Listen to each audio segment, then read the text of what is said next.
Welcome to the Compliance Officer's Playbook podcast. Good to be back. So today we're looking at an OFAC update from Thursday, January 30th, 2026. And there's a certain feel to a Thursday update. It's not a Friday news dump. No, this is one they want you to read before the weekend. And there's a lot to read.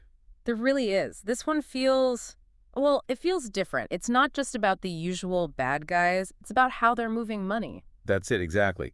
On the surface, it's a major Iran-related designation. You see the tags, counterterrorism, non-proliferation, standard stuff. Right. But when you dig into the actual SDN list update and the strategic analysis they released alongside it, the picture changes. It really proves that sanctions are officially moving on-chain. They are. I mean, this is the first time we're seeing this direct targeting of IRGC-linked crypto platforms right alongside the traditional, regime officials. This is a huge shift. Let's start with the part that really jumped out at me, the London connection. The exchanges. Yes, 2 new entities added. We have ZSEX Exchange Ltd. and ZSync Exchange Ltd.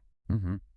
And I'm looking for the address, expecting to see something in a, let's say, less regulated jurisdiction. But no, it's 175 Shelton Street, London, United Kingdom. Yes. Shelton Street. The infamous one. I mean, if you're in financial crime, you know this address. Well, absolutely. It's a massive virtual office, a company mill. Thousands and thousands of companies are registered there. It's basically the compliance equivalent of a burner phone. It is. And it just screams that these IRGC-linked groups can set up shop in a major Western capital with, minimal friction. It's frankly a bit embarrassing for UK corporate registry, but that's a whole other deep dive. It is, but what's really fascinating here isn't just the address. It's the technical data OFAC included. The digital currency addresses. Exactly. And did you notice what kind they were? I did. And it's so specific. They weren't Bitcoin or Ethereum.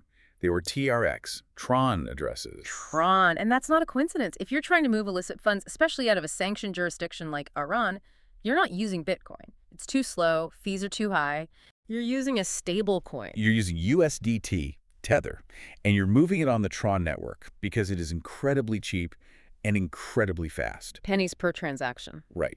Tron has become the de facto settlement layer for so much of this shadow economy. So by OFAC listing these specific addresses, I think one starts with TCA9.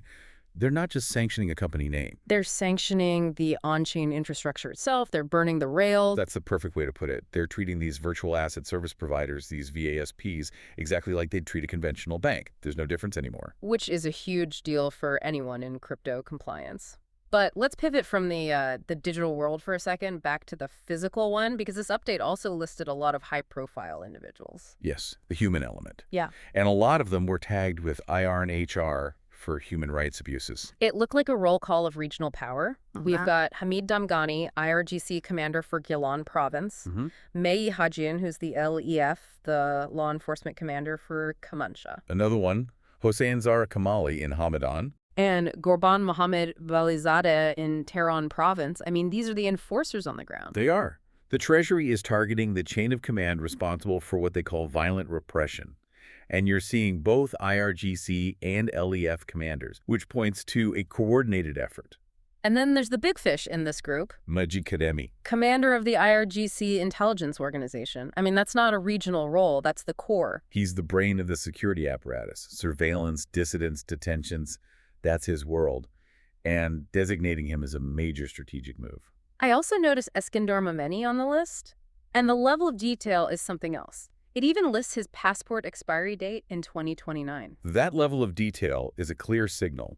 But to me, the character who ties this all together is the financier. Babak Morteza Zanjani. Yes. He's the bridge between the commanders in Tehran and the crypto exchanges in London. He's the classic sanctions evader archetype, isn't he? Absolutely. Born in Tehran, but he holds alternative nationality in the United Arab Emirates. Of course. The Dubai connection. It's always there. He's what the analysis calls a regime-linked financier.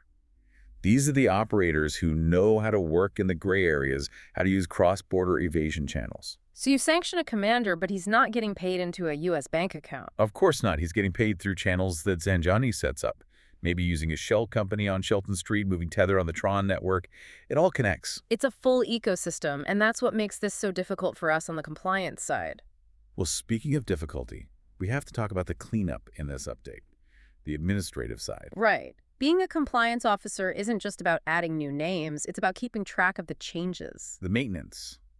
It's the unsexy part, but it's where the real risk is. So first, the deletion. Yeah. Soltec Industry Co., Ltd. is now off the list. Finally. And that one was a mess of aliases with addresses in Hong Kong and Brunei. So now everyone has to adjust their systems for that. But the real compliance nightmare in this update? Has to be the modification for Mohammed Sultan Mohammadi.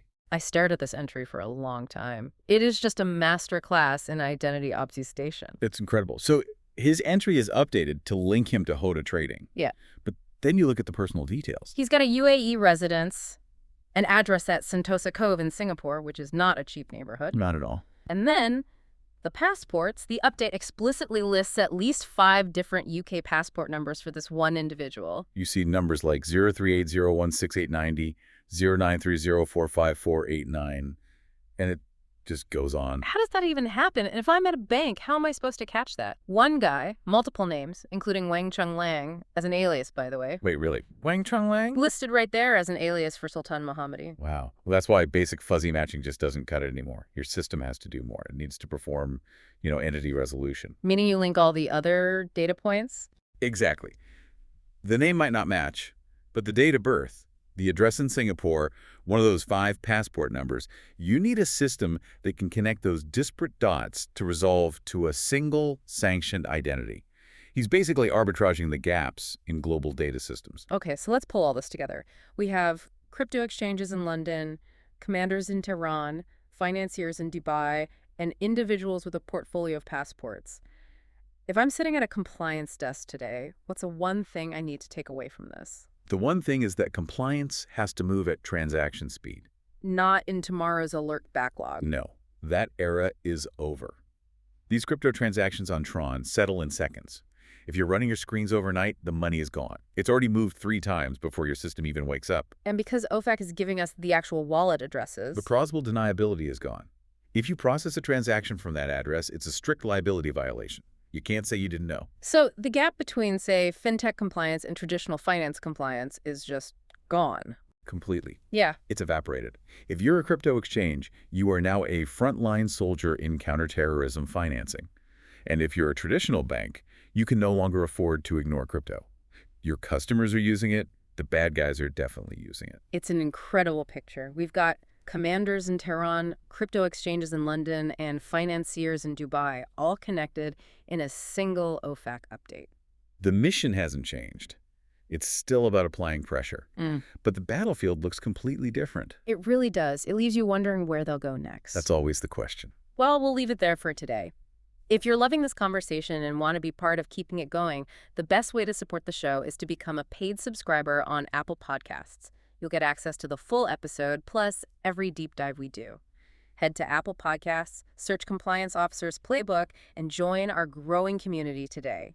Invite listeners who love this show to become a paid subscriber today for $5 and get full access to all premium episodes packed with insights, stories, and value they won't find anywhere else. Thanks for listening. Stay diligent.